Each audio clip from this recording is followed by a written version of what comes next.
नमस्कार साथियों, एक बार फिर उपस्थित हूँ एक नए वीडियो में, जिसमें मैं चर्चा कर रहा हूँ कि हमारे अवचेतन मस्तिष्क की ये जो प्रवृत्ति होती है, ये हमेशा ही जीवन की तरफ होती है, अर्थात रचनात्मकता की तरफ होती है। ये हमेशा ही जीवन की समस्त अच्छाइयों के विषय में काम करता रहता है। तो यहाँ पर एक ज्ञान है जो शरीर का ध्यान रखता है। देखिए, जब हम कोशिका प्रणाली की अंगों की रचना, जैसे नेत्र, कान, दिल, पित्त, मूत्राशय इत्यादि का अध्ययन करते हैं, तो हमको पता चलता है कि ये सब कोशिकाओं के समूह से बनते हैं और ये आगे चलकर ज्ञान का समूह बनाते हैं, जिससे वे साथ में काम कर सकें, आदेश लेने लायक बन सकें और चेतन मस्तिष्क के सुझाव पर अपने हिस्से का काम कर सकें। चेतन मस्तिष्क जिस प्रकार से अवचेतन मस्तिष्क को संदेश देता रहता है, अलग अलग विश्लेषण के माध्यम से अवचेतन मस्तिष्क हर कार्यप्रणाली को, उसके उचित अंगों को वो संदेश, वो आदेश भेज देता है और उसी के अनुसार हमारी सारी शारीरिक क्रियाएं संचालित होती रहती हैं। ये चेतन मस्तिष्क हमेशा अपनी 5 इंद्रियों द्वारा दखल देता रहता है। इसका काम ही यही है। इसका आधार ही बाह्य रूपता है, जिसके द्वारा झूठे विश्वास, डर और नजरिए बनते रहते हैं। जब डर, झूठे विश्वास और नकारात्मक आकार मनोवैज्ञानिक और भावनात्मक तरीके से हमारे अवचेतन मस्तिष्क में बनते हैं, तो अवचेतन मस्तिष्क के पास इस विशिष्ट नक्शे के अलावा काम करने का कोई भी विकल्प नहीं बचता। वो हमेशा ही इसी ब्लूप्रिंट पर, एक विशेष ब्लूप्रिंट जो इसको सौंप दिया गया है, इसी के अनुसार काम करता रहता है। ये हमेशा ही सामान्य अच्छाई के लिए काम करता है।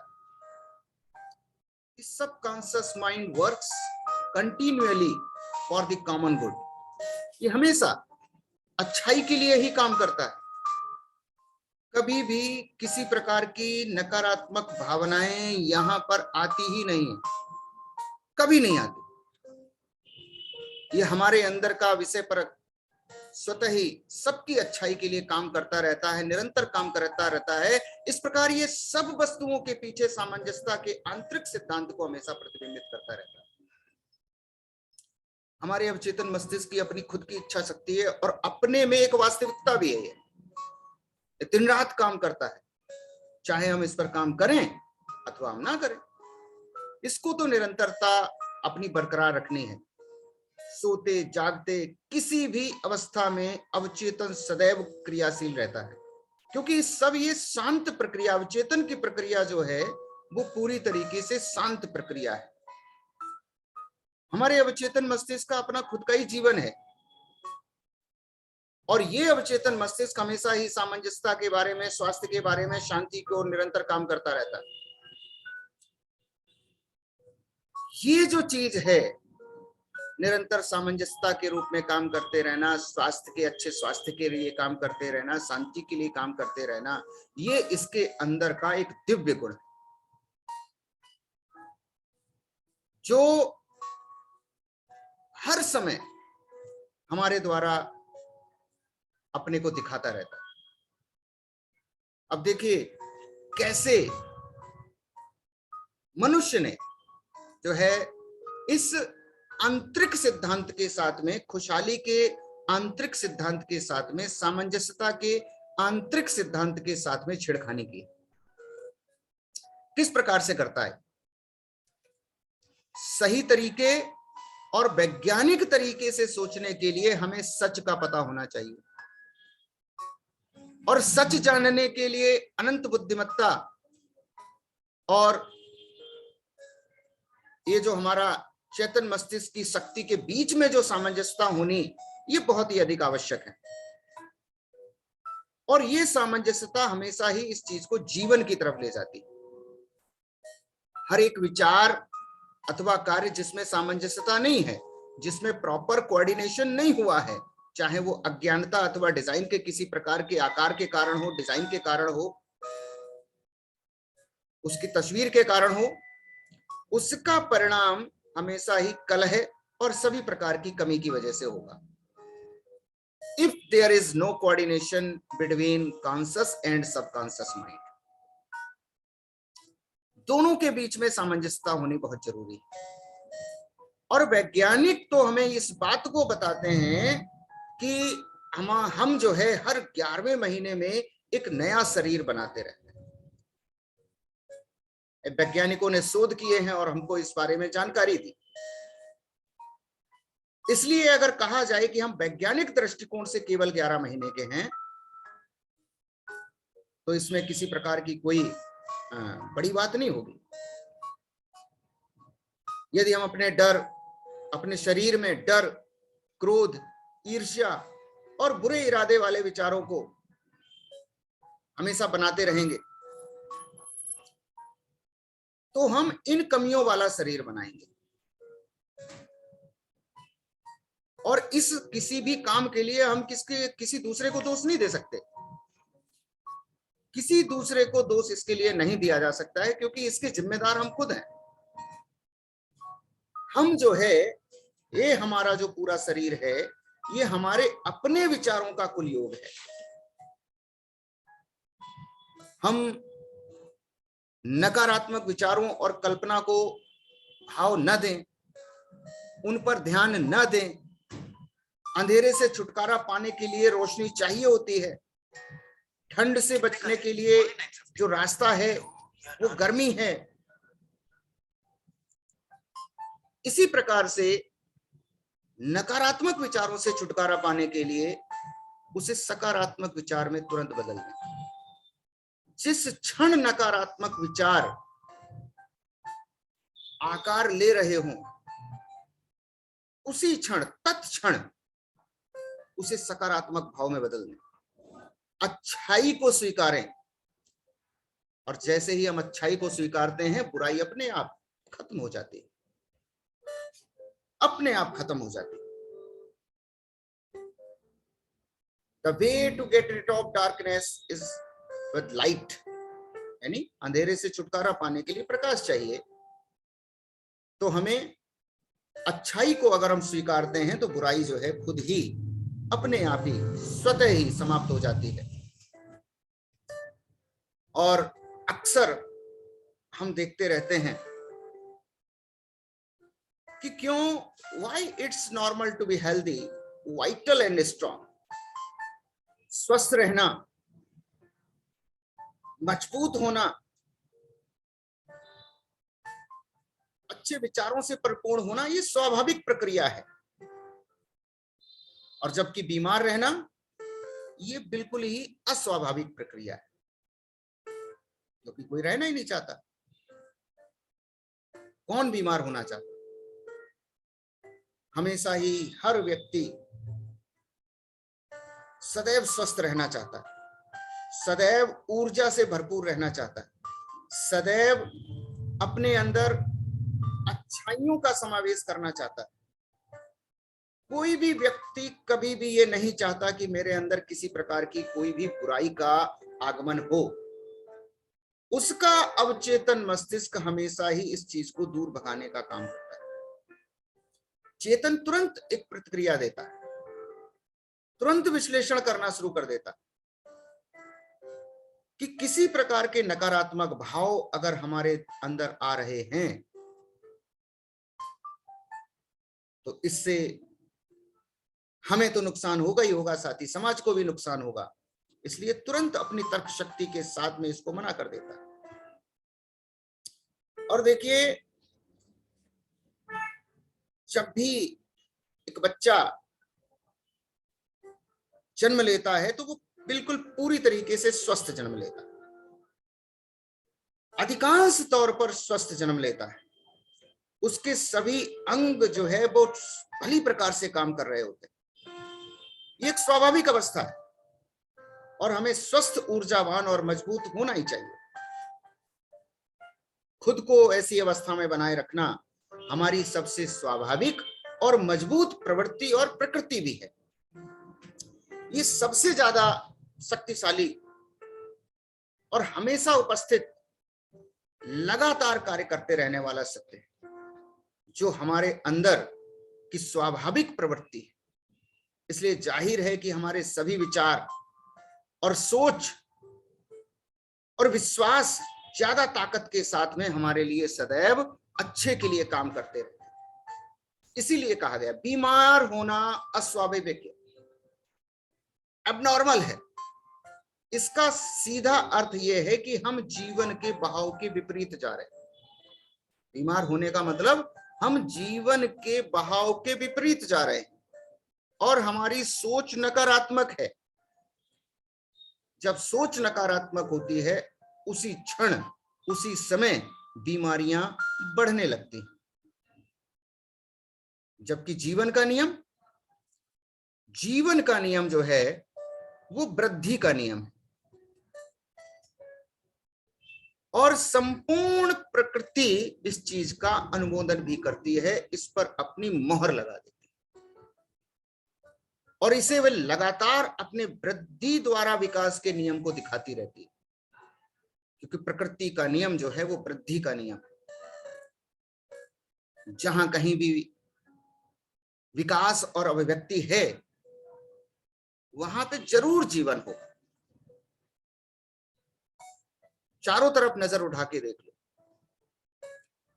जहां कहीं भी विकास हो रहा है, जहां कहीं भी अभिव्यक्ति हो रही है, किसी भी प्रकार की अभिव्यक्ति हो रही है, वहां का वातावरण जीवंत रहता है। वहां समस्त जीव जंतु, पेड़ पौधे इत्यादि, स्त्री पुरुष समस्त ऊर्जा से भरपूर रहते हैं, अर्थात जीवनदायिनी शक्ति से भरपूर रहते हैं। और जहां कहीं भी जीवन होता है, वहां पे आपस में कोऑर्डिनेशन होता है, सामंजस्यता होती है, होगी ही होगी। और जहां कहीं भी सामंजस्यता होती है, जहां कहीं भी स्वास्थ्य होता है, ये कोऑर्डिनेशन होता है, वहां पर उत्तम स्वास्थ्य होता है। हमेशा ही जहां पर खुशहाली भरा माहौल होता है, जिस परिवार में खुशहाली भरा माहौल होता है, वहां पर सभी लोग स्वस्थ रहते हैं, हेल्दी रहते हैं। किसी प्रकार की नकारात्मक ऊर्जा उस परिवार में होती ही नहीं है। समस्त कार्य सुचारू रूप से चलते रहते हैं। एक अवचेतन मस्तिष्क की इसी जीवनदायिनी शक्ति के बारे में देखें कि किस प्रकार से एक जो पॉट्स डिजीज होती है, क्षय रोग जिसको बोलते हैं, ये ठीक हो गया जब एक व्यक्ति को पता चला कि मैं अवचेतन मस्तिष्क के द्वारा अपने शरीर को सही कर सकता हूं, अपनी हर कोशिका में सकारात्मक ऊर्जा भेज सकता हूं। इसका एक प्रकरण ये मार्च 1917 में नॉटिलस मैगजीन ने एक बालक के बारे में बताया गया था। बालक था, उसको रीढ़ की हड्डी की टीबी हो गई थी और जितने भी उसके मेडिकल एग्जामिनेशन हुए थे, मेडिकल चेकअप हुए थे, डायग्नोसिस के द्वारा पता चला, जो चिकित्सकों ने, डॉक्टर्स ने उसको बताया कि ये अब ठीक नहीं हो सकता, ये ठीक न होने वाला रोग उसको बताया गया। लेकिन उस बालक ने एक व्यक्ति की सलाह के अनुसार प्रार्थना करना शुरू कर दिया। उसको ऐसे व्यक्ति के द्वारा सलाह दी गई जिसको अवचेतन मस्तिष्क की चमत्कारिक कार्य शक्ति के बारे में ज्ञान था कि अगर हम सकारात्मक विचार अपने अवचेतन मस्तिष्क को भेजें, उस संबंधित चीज के लिए भेजें, उस संबंधित बीमारी के लिए भेजें, तो वहां की कोशिकाएं सकारात्मक रूप से स्वस्थ होने लगती हैं और वहां पर जो भी वायरस हैं, बैक्टीरिया हैं या किसी प्रकार की कोई कमी है तो वो ठीक होने लगती है। तो उस बालक ने क्या किया? उस बालक ने दिन में कई बार इस बात को पूरे विश्वास के साथ में, दृढ़ता के साथ में जो है कहना शुरू कर दिया। क्या कहा? मैं संपूर्ण, उत्तम, मजबूत, प्रेम करने वाला, सामंजस्यपूर्ण और प्रसन्न हूं। उसने ये बात कई बार दिन में दोहरानी शुरू कर दी। मैं संपूर्ण, उत्तम, मजबूत, प्रेम करने वाला, सामंजस्यपूर्ण और प्रसन्न हूं। लगातार इस क्रम को बनाए रखा। रात को सोते समय उसके ये आखिरी शब्द होते थे और सुबह जैसे ही वो उठता था उस समय उसके द्वारा बोले गए सबसे पहले शब्द ये होते थे। उसने दूसरों के लिए भी प्रार्थना की और उन्हें अपने प्रेम और स्वास्थ्य के विचार भेजे। उसके मन की यह प्रवृत्ति और प्रार्थना करने का तरीका वापस उसके पास में कई गुना होकर के लौटा। जैसा कि पहले भी बताया जा चुका है, जैसी विचार हम इस प्रकृति को भेज देते हैं वो बहुत ही कई गुना होकर के कंपाउंडिंग इंटरेस्ट के साथ में हमारे पास में वापस आते हैं। कहते हैं ना कि जैसा आप इस प्रकृति को दोगे वैसा ही प्रकृति आपको वापस देगी और बड़े अनुपात में वापस करती, कंपाउंडिंग इंटरेस्ट के साथ में वापस करती। उसके विश्वास और दृढ़ता ने उसे बहुत बड़ा लाभांश दिया और ऐसा बालक जो एक टेढ़े मेढ़े, मुड़े हुए, अपंग हाथों और घुटनों के बल चला करता था, अब वो मजबूत और सीधा चलने वाला एक शक्तिशाली सुडौल बालक बन गया। तो अगर हम इस प्रकार के सकारात्मक विचार अपने अवचेतन मस्तिष्क को निरंतर भेजते रहते हैं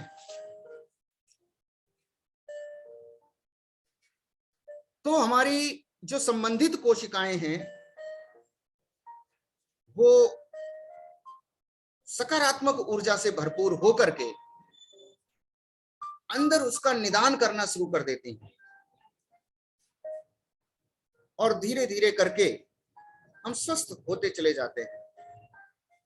ये विचार हमको अतिशीघ्र स्वस्थ बनाते हैं।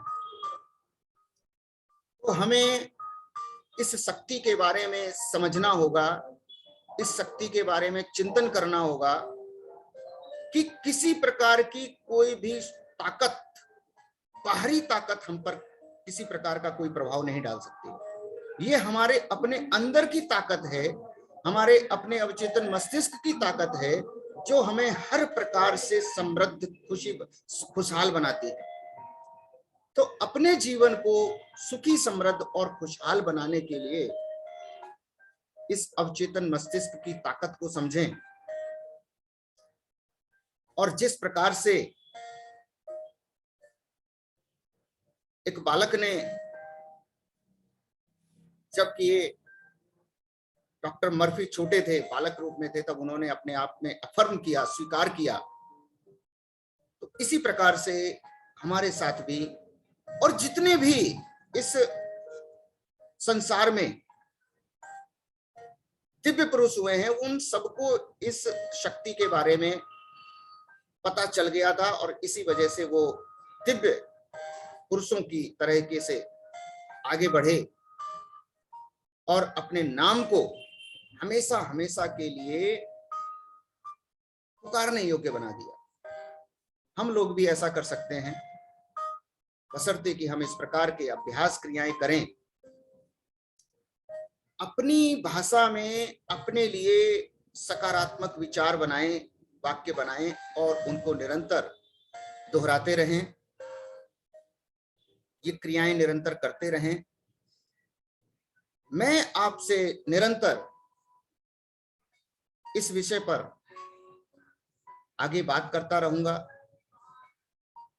इस वीडियो में इतना ही, मिलता हूं अगले वीडियो में।